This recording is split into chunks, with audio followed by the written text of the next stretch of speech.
La vie à deux est souhaitée par la quasi-totalité des êtres humains. Mais que faut-il faire pour la réussir? Dans ce tonus matinal, nous allons aborder la question avec un sachant. Coach Pouyon, bonjour. Bonjour. Pourquoi autant de difficultés dans le couple? La première chose, c'est que chacun de nous n'est pas OK avec lui-même. Nous aimons trouver des problèmes chez les autres, nous aimons trouver des problèmes dans le comportement des autres, nous aimons trouver des problèmes dans les agissements des autres, alors qu'en réalité, l'autre est conçu d'une manière donnée que nous ignorons, et donc nous lui reprochons des choses qu'en réalité, il ne peut pas faire. Il est important que nous comprenions ceci. L'homme est séquentiel, la femme est multitâche. Ça veut dire que c'est normal que la femme fasse trop de choses à la fois. Alors, l'homme ne doit pas reprocher à la femme de faire trop de choses à la fois, puisqu'il est conçu comme ça. De la même manière, l'homme est séquentiel. Il fait une seule chose à la fois.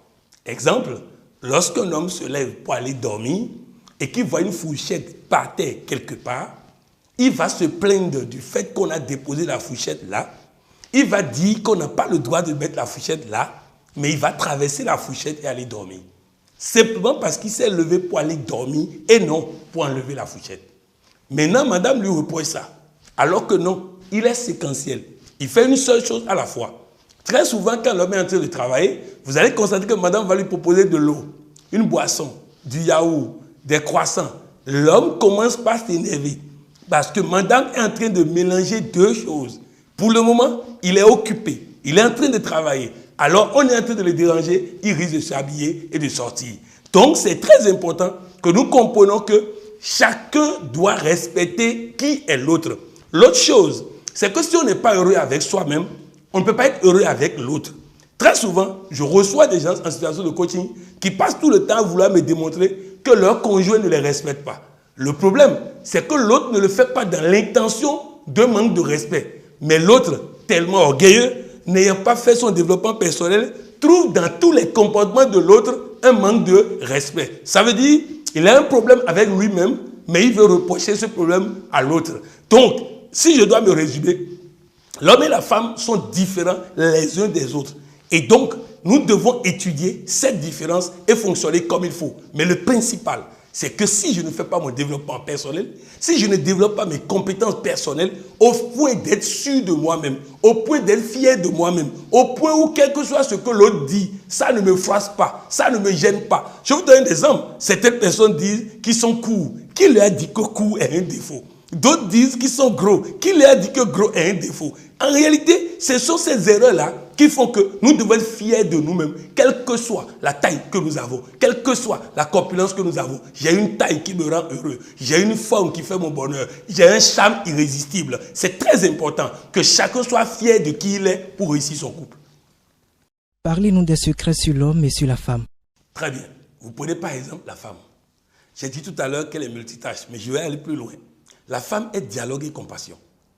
Si vous ne dites pas à votre épouse tous les jours que vous l'aimez, qu'elle est belle, que vous ne lui envoyez pas des messages tous les jours, la femme veut entendre tous les jours. Alors que l'homme, il veut des actions. Je vous donne un exemple. Prenez toute votre économie, amenez votre épouse en vacances et revenez après avoir fini tout votre compte. Elle va vous demander si vous l'aimez. Vous voyez, pour l'homme, c'est un scandale. Comment après avoir ruiné mon compte, elle va me demander si je l'aime? Non, elle n'est pas action. Elle considère qu'il faut lui dire. Alors dites à votre épouse combien vous l'aimez. Dites-le tous les jours. Envoyez un message tous les jours pour lui rappeler combien elle est belle, combien elle a de beaux seins, combien elle a de belles fesses, combien elle a un beau ventre. Ajoutez même des compliments. Quand vous suivez les feuilletons, vous avez votre ventre de danseuse marocaine, belles fesses arrondies. Dites des choses comme ça. Il n'y a pas de femme qui n'aime pas ça. Même femme bonne sœur, là, si vous lui envoyez ce genre de message-là, elle se met à rire seule, elle est contente et tout. Donc dites ça tous les jours. parce que madame est dialogue et compassion. Aussi, trouvez-lui hebdomadairement un temps où elle organise le temps, de manière à ce que vous ayez un temps de discussion, un temps de dialogue. Si elle discute avec vous, le fait de ne pas dialoguer, ça l'énerve, ça l'amène à développer de l'animosité, de la colère. Donc c'est très important. Madame a besoin de ces choses-là de façon indispensable. Mieux, vous savez, certains allument un film porno à la maison. Les yeux de la femme ne sont pas érotisés. Elle adore les musiques douces. Mettez la musique qui chante votre amour pour lui. Mettez la musique qui chante ceci. Bref, Dieu veut qu'on joue la louange, mais il veut aussi qu'on joue la musique douce pour madame. Donc bref, c'est très important. Les femmes ont besoin de ces choses-là pour être heureuses. Quand madame est dessus feuilleton, laissez-la dans feuilleton, même si feuilleton est une catastrophe en termes de développement personnel. On le dit, les femmes s'entêtent, on finit par laisser. Sinon, c'est une catastrophe. Passer tout le temps à suivre un film dans lequel les gens souffrent, tu es en train de reproduire la souffrance dans ta vie. Tu es en train de reproduire les problèmes de ta vie. Donc bref, quand elles ont envie de faire leur truc, même si c'est mauvais, laissez-les faire. Parce qu'à force de vouloir leur démontrer que c'est mauvais, ça va devenir encore un problème dans le foyer. Maintenant pour l'homme, il est important que vous compreniez que l'homme, lui, il a un regard érotisé. Un foyer dans lequel madame est tout le temps emballée de la tête aux pieds. Un foyer dans lequel madame est toujours... La dernière fois, on est allé, par exemple, pour le séminaire qu'on a fait chez les enseignants de Dieu, et madame a porté mini. C'est un coup de route que j'ai vu qu'elle a porté mini. J'ai dit, toi, tu vas à l'église, tu portes mini. Vous avez vu, les gens ont couru pour lui amener paille, à mettre sur ses pieds. C'est-à-dire, voilà leur conception. Maintenant, dites-moi, celle-là, à la maison, emballée jusqu'aux pieds, elle va produire un mari infidèle. Voilà de quoi il s'agit. Parce que le regard de l'homme est érotisé. Si vous ne lui donnez pas de l'érotisme, il va chercher ailleurs. Il est en danger chaque fois qu'il verra une femme tourner les fesses parce qu'il n'est pas habitué. Je défie même qu'il y a beaucoup d'hommes qui m'écoutent en ce moment qui n'ont jamais vu le sexe de leur femme. Jamais vu. Donc, à partir de cet instant, vous voyez, il est en danger. Tant qu'il n'est pas rassasié d'érotisme, madame doit préparer en tenue de chambre. Madame doit se promener à la maison en tenue de chambre. Madame doit faire en sorte que parfois elle dort nue. Tout ça pour créer le désir chez l'homme. Parce que si vous ne créez pas le désir, vous ne pouvez pas avoir assez de satisfaction sur ce plan. Et donc, ces complexes, ces frustrations vont créer le désordre dans le foyer. Et ce n'est pas tout. Une dame m'a dit par exemple qu'elle a fait 6 mois sans que son mari ne la touche. Je dis pourquoi? Elle dit c'est toujours télé. Elle dit quand je suis télé là, lave-toi, ne porte rien en bas. Mets un pain, tire le pain jusqu'en haut, à peine au-dessus de tes fesses et passe devant lui. Et balance les fesses, il va se lever. La dame me dit, coach, c'est comme la magie. Je suis passé une seule fois. Il dit aujourd'hui, là, Drogba ne joue rien. Il a coupé la télé, il allait satisfaire d'abord, madame, avant de revenir. Donc c'est très important que nous comprenions qu'un couple là, ça se vit au quotidien. Lorsque une femme, par exemple, tu constates que ton mari ne tourne pas en rond, va devant un miroir. Est-ce que tu es toujours la belle femme qu'il a épousée? Est-ce que tu continues de prendre soin de toi, de tes cheveux, de tes habits? Il y a une dame qui m'a appelé de Parakou. Elle dit, coach, mon mari a une maîtresse dehors. J'ai dit, ok, et va devant un miroir. Elle est partie. J'ai dit, vérifie, est-ce que c'est la femme qu'il a épousée qui est là? Elle me dit, coach, comment vous avez fait pour savoir? J'ai dit, comment? Elle dit, la femme qui est dehors là s'habille exactement comme je m'habillais quand il m'a fait la cour. J'ai dit, alors pourquoi toi tu t'habilles plus comme ça? Il dit, ah non, on est musulmane, en tant que femme mariée, je ne peux plus porter ce que je portais avant. Il dit, très bien, quand il va revenir là, tu mets 4 chaises dans la chambre. Tu demandes qu'il s'asseye sur une chaise. Tu demandes au prophète Mahomet de prendre la 2e chaise. Tu demandes à Allah de prendre la 3e chaise. Et toi-même, tu prends la 4e chaise. Et tu leur dis de régler le problème.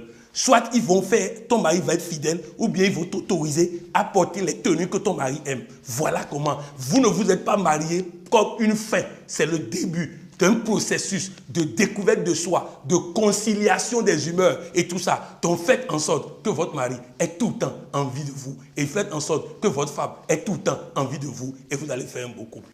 Que faire pour combler son mari? Combler, certainement sur le plan sexuel. Pour combler sa femme ou son mari sur le plan sexuel, d'abord, il faut que les gens comprennent. Les gens disent souvent que l'homme est insatiable, quel que soit ce que tu vas faire, il va aller dehors. Ce n'est pas vrai. L'homme cherche variété de situations, pas variété de femmes. Variété de situations. Ça veut dire qu'un homme qui fait l'amour avec sa femme, dans toutes les situations, je vous garantis que cet homme-là ne peut pas avoir, comment on appelle, des écarts dehors et tout ça.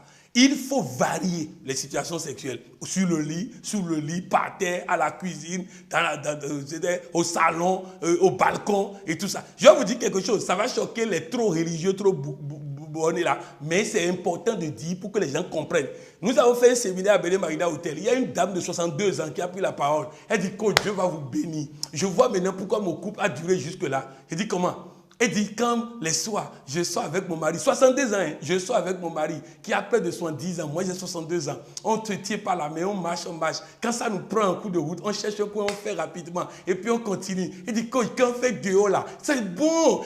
C'est une maman qui parle. Et toi, jeune fille là, tu es là, incapable de satisfaire ton mari. Après, tu viens pleurer que ton mari est infidèle et tout ça. Il est important que nous comprenions. Le sexe a été créé par Dieu lui-même. Et votre plaisir ne peut pas énerver Dieu. Alors prenez plaisir dans votre foyer. Que faire pour combler sa femme? Prenons le cas de la femme.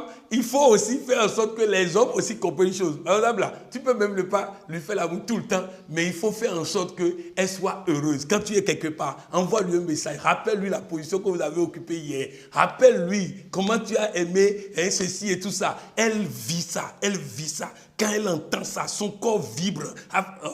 Bref, faites en sorte de vivre parce que c'est ça que Dieu a voulu pour vous. Comment satisfaire l'autre sexuellement? Ce qui est important dans le couple à retenir, c'est que nous devons faire en sorte que chacun des deux puisse être heureux. Faites en sorte de respecter votre épouse et dialogue et compassion. Votre mari est action et compétition. Ne comparez jamais deux choses entre lui et une autre personne et ne pas dire que c'est lui le meilleur. Chaque fois que vous comparez deux choses, vous devez dire que c'est lui le meilleur. C'est comme ça. Si vous dites, vous comparez même à votre père qui vous a mis au monde, dites mais pas comme mon mari. Sinon, ça va chauffer dans la maison. Deuxième chose, faites en sorte que votre épouse soit suffisamment à l'aise, heureuse. Valorisez-la. Faites en sorte qu'elle se sente honorée. Mais seulement, tant que madame n'a pas réglé ses problèmes de développement personnel, tous les efforts que vous allez faire, le jour où il y aura une seule erreur, elle va prendre cette seule erreur pour balayer tous les efforts que vous avez faits. Donc, il faut aussi que chacun des deux puisse travailler son développement personnel, son okness, être OK avec lui-même et savoir que quelle que soit la façon dont on froisse un billet de 10 000, il vaut toujours 10 000. On peut cracher sur un billet de 10 000, il va valoir toujours 10 000. Donc, c'est important qu'on puisse comprendre ces choses. Coach Pouillon, merci. Merci. C'était le coach Patrick Amampoyon, docteur en coaching et développement intégral, président de l'autorité de régulation du coaching africain. C'était 13 minutes de coaching, le tonus matinal.